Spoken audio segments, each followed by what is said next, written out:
Over the next 3 days, we will share highlights of the season ahead, which is designed to inform and educate and also to provide the kind of inspiration that is the hallmark of public television. As I said earlier, we couldn't have anticipated this is how we'd be marking our 50th anniversary.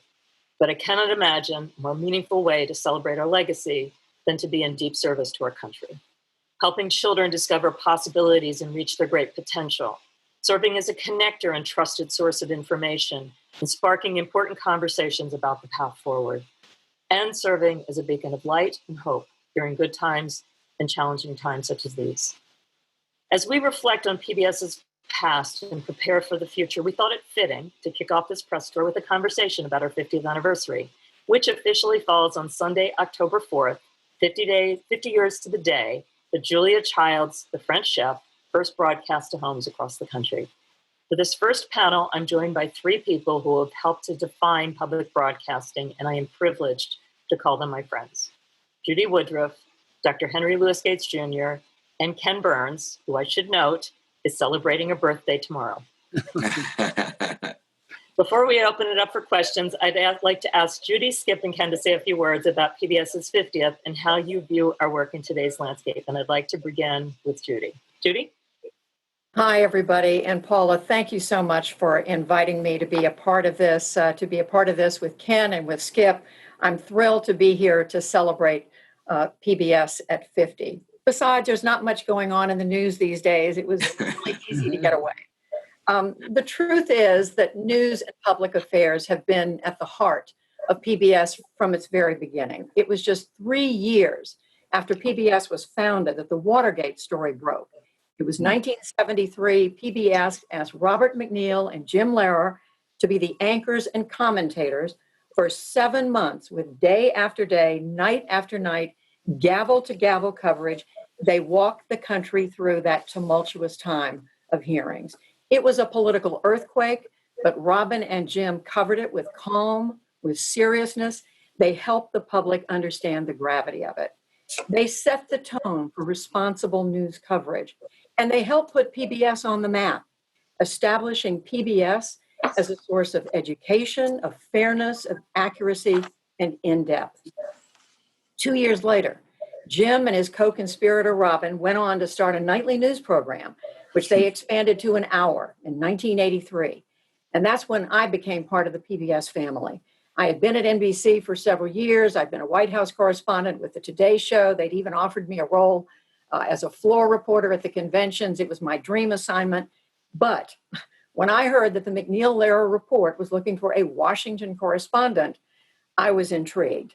I knew Jim a little, I knew Robin, and I wanted to know more. But when I sat down to talk with Jim Lehrer about the job, his eyes burned with excitement at the idea of creating this whole new program that would be able to spend time telling important stories, interviewing people about the great issues of the day, reporting on the ever-changing American story. Some of my friends, in fact, most of my friends told me I was crazy to leave a network to go to PBS, but 37 years later, the NewsHour remains the nation's only hour-long, serious, in-depth nightly news program. It was the best professional decision I ever made. I was incredibly lucky to work a decade with Robin, closely for 16 years with Jim and our executive producer, Les Crystal, both of whom we lost earlier this year. I learned so much from them about what matters in journalism, why it's all about listening carefully, about the questions you ask, how never to assume anything, and to stay humble. Over all this time, I've watched the NewsHour change its look, its format, to suit changes in technology and audience attention spans, but never to change its values, its commitment to fairness, to covering all the issues and the stories that matter most in the lives of the American people. And especially in this hyper-polarized political environment we are in now, we think our role to be accurate, to call out false and misleading information when we run across it, to reflect all sides of the story, to hold power accountable, that role has never been more important than it is right now.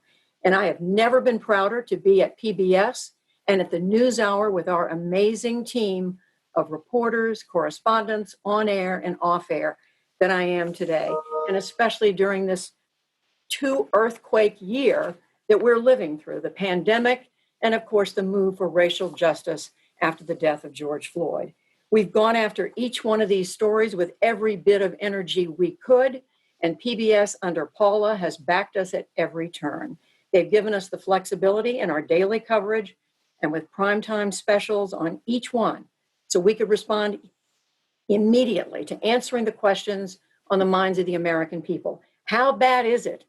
How do I keep my family and myself safe? When will we get through this? How do we keep it from spreading? And so many more. And the Black Lives Matter movement, the story of our time, coming to terms with race. It's a story the NewsHour was committed to from the very beginning. The first correspondent Jim and Robin hired back in 1975 for the half-hour show was Charlene Hunter-Gault, who had integrated the University of Georgia in 1961. Later, they brought on board the great pioneering journalist Gwen Ifill, whom we tragically lost a few years ago. But now we see the push for racial justice continue to unfold on the streets of America's cities. The action is not all in Washington, D.C. and New York. It's in Kansas City, it's in Albuquerque, it's in Chicago, Seattle, and Portland. And we've been following it nightly on the NewsHour throughout the day, through our online, streaming, and social media presence. What we have treasured about PBS is that unwavering commitment and connection to the American people, the American story.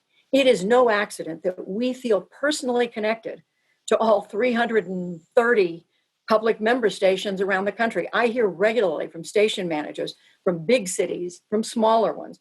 They want to comment on a story or they want to tell me about something going on in their community. We try to put their reporters on our air whenever we can. We think we are uniquely able to cut through the noise and talk about the things that matter: healthcare, the economy, politics, the environment, education, raising children, foreign policy, space, North Korea, China, NATO, the arts, music, poetry, great literature, theater, so much more through our Canvas series. We believe, like PBS, in reporting on the entire human experience. And as part of PBS, we think we are one part of the glue that is holding this country together, allowing Americans to listen to each other and maybe to care a little bit more about each other. This pandemic, by making us work remotely, no more studio, has forced us to be creative, to use technology like we never have before, which in turn has brought voices and faces via Skype and other technology we wouldn't have thought acceptable before.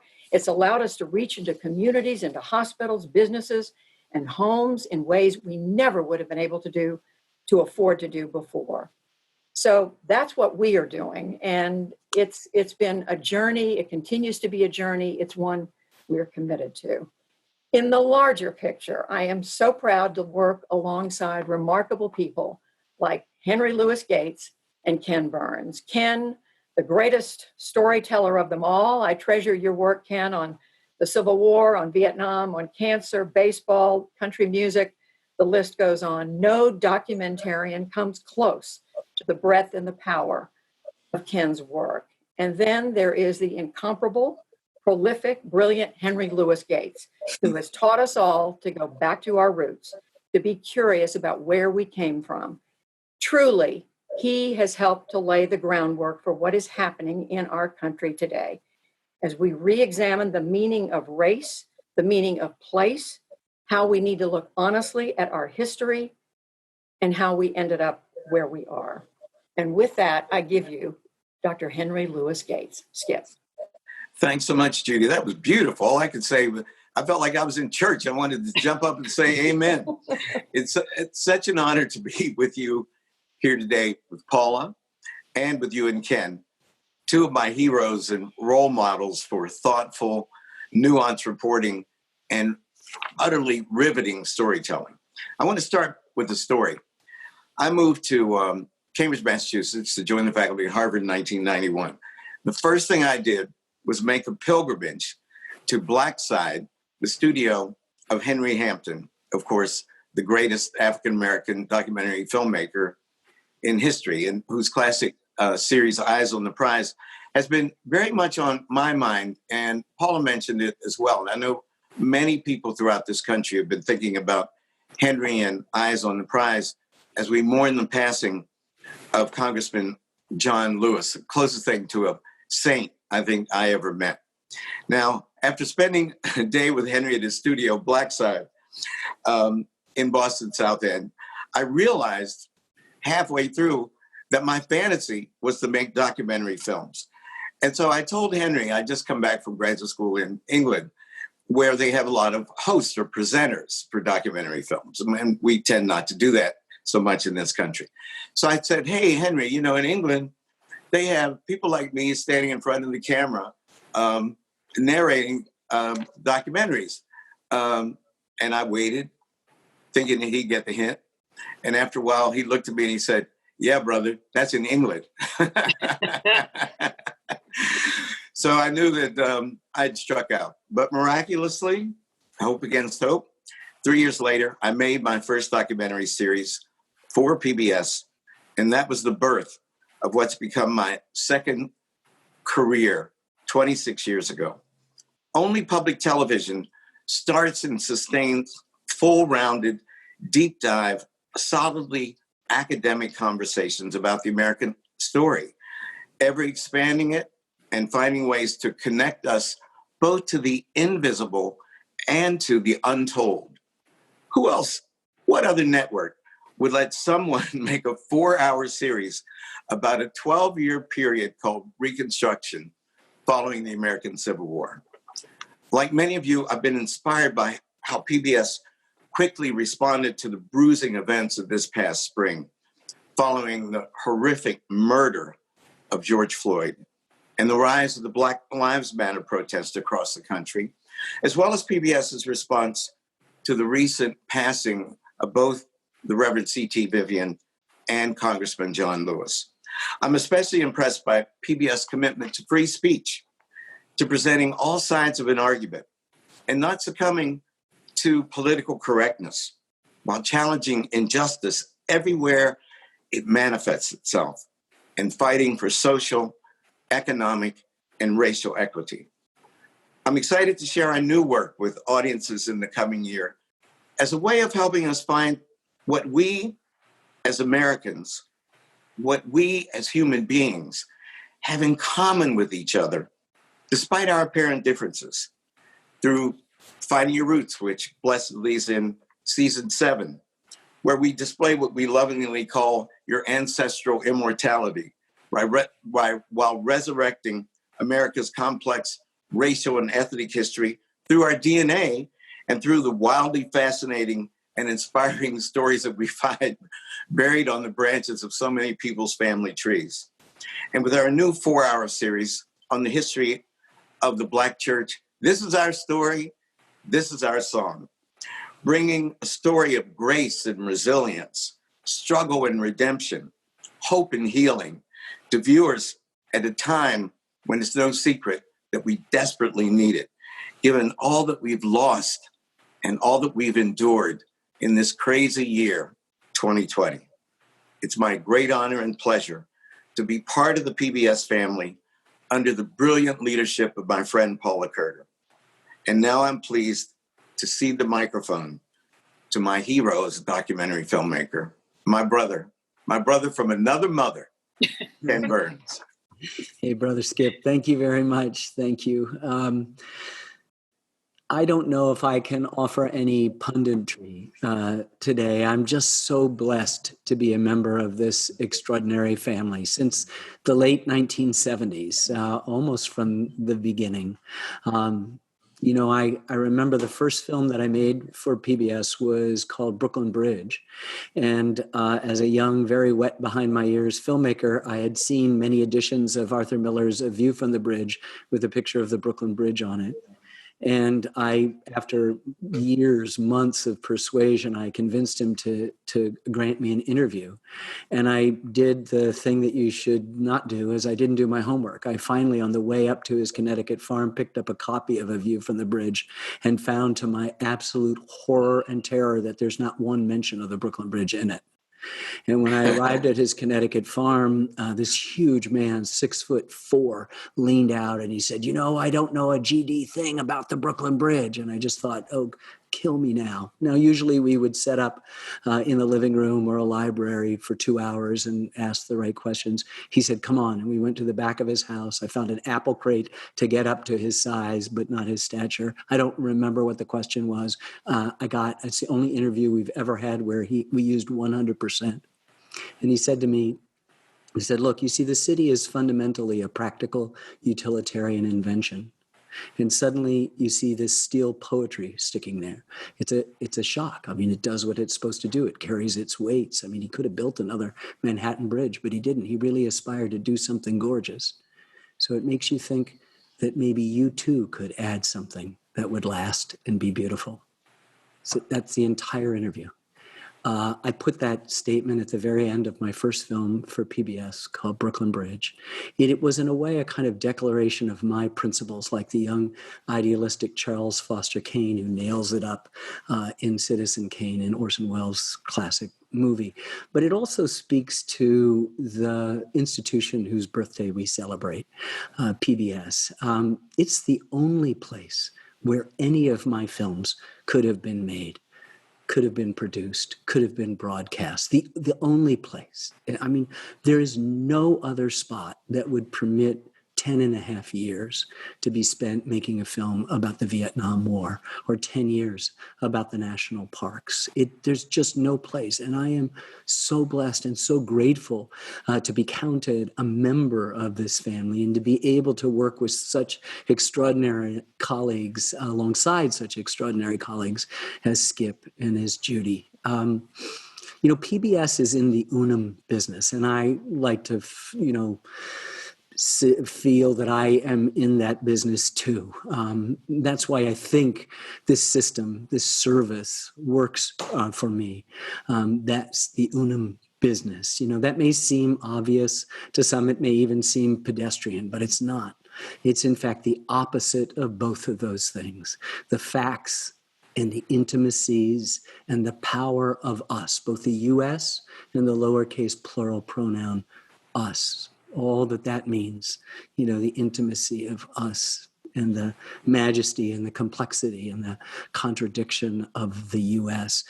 That comes from the connections that PBS forges every single day, macro and micro, across this country, helping, as Judy suggested, to stitch us all together at a time when it is easier and in fact pays well to be divisive.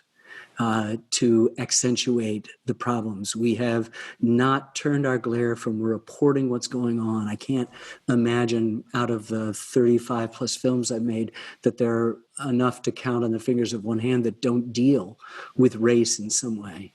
And have looked at these with very careful eyes and have felt protected by public broadcasting to be able to make these deep dives into the subjects. But this is our daily mission. It's the daily mission from on high. It's the daily mission from the bottom up as well. The largest network in our country serves every single citizen here if they're within the reach of a television set. And that helps us stay together, particularly now in this incredibly challenging place where we're faced with the new virus, the novel virus of COVID-19, but also the age-old virus that has been in our country since 1619. The virus that has, in some ways, melded with the other virus and given us the opportunity to express our feelings. I don't have to worry about going to a convenience store until now. I don't have to worry about jogging in someone else's neighborhood until now. I don't have to worry about a lot of things that African Americans have been worrying about since 1619 until now. And so I think our day of reckoning has arrived, and this network, after a half century, is perfectly suited to very fairly and in an incredibly impartial way parse the incredibly complicated thing that is the United States. And this doesn't just happen. You just don't have a mission statement. It also comes from extraordinary leadership. And we're so fortunate to have Paula at the helm for as many years as she's been here, and to count her, as she said, as a dear, dear friend. So let me hand it back to Paula with all of I know I speak for Judy and for Skip to say that this doesn't happen just because we've got something written down someplace. This happens because of spectacular leadership, and that is your fault. Thank you, Ken. Thank you, Skip and Judy, for your beautiful comments about what is such an important moment in our history in so many ways, and certainly an important moment in the life of PBS.